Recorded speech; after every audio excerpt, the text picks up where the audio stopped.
2020 में मुझे सबसे पहले कैंसर डिटेक्ट हुआ, तो ट्रीटमेंट मेरा शुरू किया गया। मेरी चेस्ट में नॉट थी, चेस्ट का ऑपरेशन हुआ, कीमो शुरू हुई। मुझे लगा कि कैंसर तो शायद बच भी जाता, लेकिन पोस्ट कैंसर दवाओं से मैं नहीं बच सकता। सौभाग्य से मेरा परिचय हुआ आचार्य जी से और डॉक्टर BRC से। और द डे जैसे ही मेरी मुलाकात हुई, तो सबसे पहले मैंने डिप डाइट जो ये बताते हैं, उसमें कोई नई चीज होती नहीं है, सारी वही चीजें हैं जो घर में, कोई चीज कम खानी है, कोई चीज छोड़नी है, कोई चीज ज्यादा खानी है। और एक्चुअल में डिप डाइट ही एक ऐसा कारण है कि मैं आज बैठा हूँ, मैं चल के आ गया, मैं जीवित हूँ। हमारे साथ अनिल शर्मा जी विधायक शिकारपुर हैं। सर का खुद का भी कैंसर का एक्सपीरियंस है, तो मैं चाहूंगा सर प्लीज आप बताएं। धन्यवाद आचार्य जी। जैसा कि मेरे बारे में बताया आचार्य जी ने, मैं अनिल शर्मा मेरा नाम है। मैं विधायक हूँ, पहले खुर्दा से, शिकारपुर से वर्तमान में विधायक हूँ। पिछली सरकार में मैं मिनिस्टर ऑफ स्टेट रहा। 2020 में मुझे सबसे पहले कैंसर डिटेक्ट हुआ, और कैंसर डिटेक्ट होने के बाद बायोप्सी में पता जब चला, तो तत्काल और कोई विकल्प होता ही नहीं है किसी व्यक्ति के पास, आचार्य जी से कोई परिचय था नहीं, तो ट्रीटमेंट मेरा शुरू किया गया। मेरी चेस्ट में नॉट थी, चेस्ट का ऑपरेशन हुआ, कीमो शुरू हुई और रेडिएशंस हुए 24। उसके बाद फिर उन्होंने पोस्ट कैंसर दवा बताई मुझे, जो खाने के लिए गोलियां थी। वो इतनी टॉक्सिक और इतनी आदमी को मार देने वाली हैं कि अंतोगत्वा खाने के बाद में मैंने छोड़ दी, वो मैं खा ही नहीं पाया। और मुझे लगा कि कैंसर तो शायद बच भी जाता, लेकिन पोस्ट कैंसर दवाओं से मैं नहीं बच सकता। जैसा बहन जी बता रही थी, सबसे पहले तो वो आंतों को ख़त्म कर देता, कॉन्स्टिपेशन, मेरे फुटैक। और हमारे एक जानने वाले थे, हुआ क्या कि कैंसर की उन कीमो से और दवाइयों से उनके दोनों पैर काटने पड़े, तो मैं वैसे ही बड़ा खौफजदा रहता था। उसके बाद डिप्रेशन, पूरा याददाश्त चली जाती है, और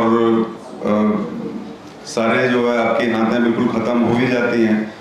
रैशेज पूरे शरीर में खुजली होती है, रैशेज होते हैं बहुत सारे, 13-14 तरीके से वो शरीर को हिट करता है। फिर अंततः ये हुआ कि मैंने छोड़ दी वो दवा। सौभाग्य से मेरा परिचय हुआ आचार्य जी से और डॉक्टर BRC से सबसे पहले हुआ। विश्वनाथ चौधरी साहब से, हमारे एक मित्र थे IAS अफसर, वो VC थे, वो मेरठ NDA में, तो उन्होंने उनको टेलीफोन किया, मैं जाके मिला।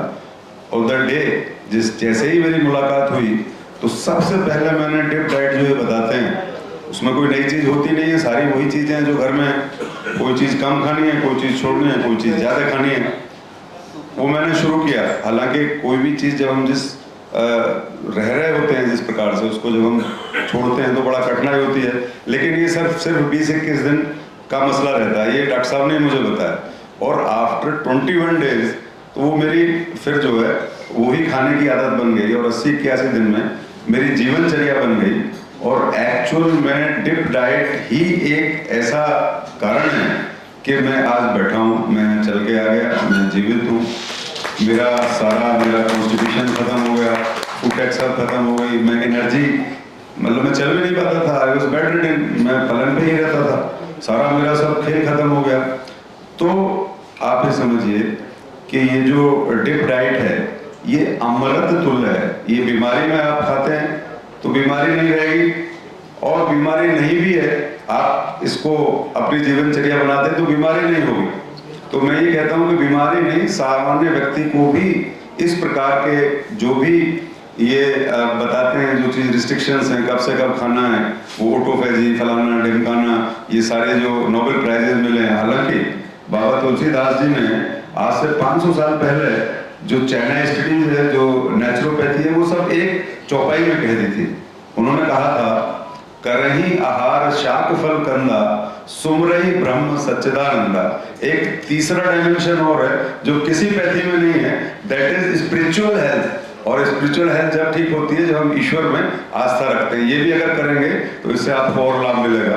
बाबा हनुमान भोले शंकर महामृत्युंजय मंत्र, उनका भी बहुत बड़ा योगदान है और बाबा की बड़ी कृपा है। और ऊपर भगवान और नीचे हमारे डॉक्टर साहब बीआरसी, इनकी जो मित्रता है मेरे लिए वो जीवन है, जिंदगी के रूप में मुझे मिली है। दोबारा रिएकर हुआ, आचार्य जी की बड़ी कृपा रहती है, इनका पूरा। और मेरे कई फ्रेंड्स हैं, मैं अकेला हूँ, मेरे कई जानने वाले हैं, क्योंकि थोड़ा सर्किल रहता है, लोग जानते हैं। तो जिसको भी बीमारी हुई, कैंसर हुआ, हमारे एक हमारे राजनेता हैं बड़े, उनको थैलेसीमिया उनके बच्चों को था, वो भेजा, वो क्योर हो गया। मतलब कोई भी चीज ऐसी है ही नहीं कि जो इससे परे हो, जो इसके दायरे में, इसकी जद में नहीं आती हो। और आज जो मैं यहाँ उपस्थित हुआ हूँ, और सबसे बड़ी बात है कि हमारे बड़े प्रतिष्ठित महानुभाव आचार्य आदरणीय अश्विनी जी उपस्थित हैं, तो इनका भी कोई न कोई अनुभव रहा होगा। ये सारी चीजें मैं पुनः सभी जो लोग देख रहे हैं उनको ये कहना चाहूँगा। और ये डॉक्टर साहब जो भाई ये तो कहते नहीं है कि मेरे हॉस्पिटल में आ जाओ, मेरे पहले पर्चा कटाओ, पहले फीस कटाओ। इनका जो मंत्र, इनका जो मंशा है, इनका जो उद्देश्य है, वो लोकहित में, जनहित में 150 करोड़ भारतवर्ष के लोगों की, क्योंकि हम व्यापार करते हैं, व्यवसाय करते हैं, राजनीति क्या करते हैं, उसको भूल जाओ। अभी आपको कोई कहे भाई 1 करोड़ का फायदा होगा, आपको 5 बजे वहां आना है और आपके दांत में हो जाए दर्द भयंकर, तो आप 1 करोड़ छोड़ दोगे, पहले डॉक्टर के यहाँ जाओगे। तो जो हेल्थ है, जो स्वास्थ्य है, वो सर्वोपरि है। और कितना आप समझिए, नर्क अगर है, बीमार आदमी से पूछो, मुझसे कोई पूछे कि नर्क अगर किसी दुनिया में है तो कैंसर का मरीज होने में है। और मुझे नर्क से इन लोगों ने बचाया। और इनकी बात जो लोग सुन रहे हैं, उनसे भी मेरा आग्रह है, जो स्वस्थ है उनसे भी मैं कहता हूँ, आप प्राकृतिक चिकित्सा पे जाइए, स्वच्छ प्रकार से। आप 60% रॉ, आप जो फ्रूट्स खाइए, फल खाइए, जूस पीजिए, रस अनेकों प्रकार का लीजिए, आप सब्जियां लीजिए, आप सलाद लीजिए, और बहुत स्वादिष्ट लगता है। और उसके बाद फिर कुछ भी लीजिए, डॉक्टर साहब तो कहते हैं फिर कुछ भी लो।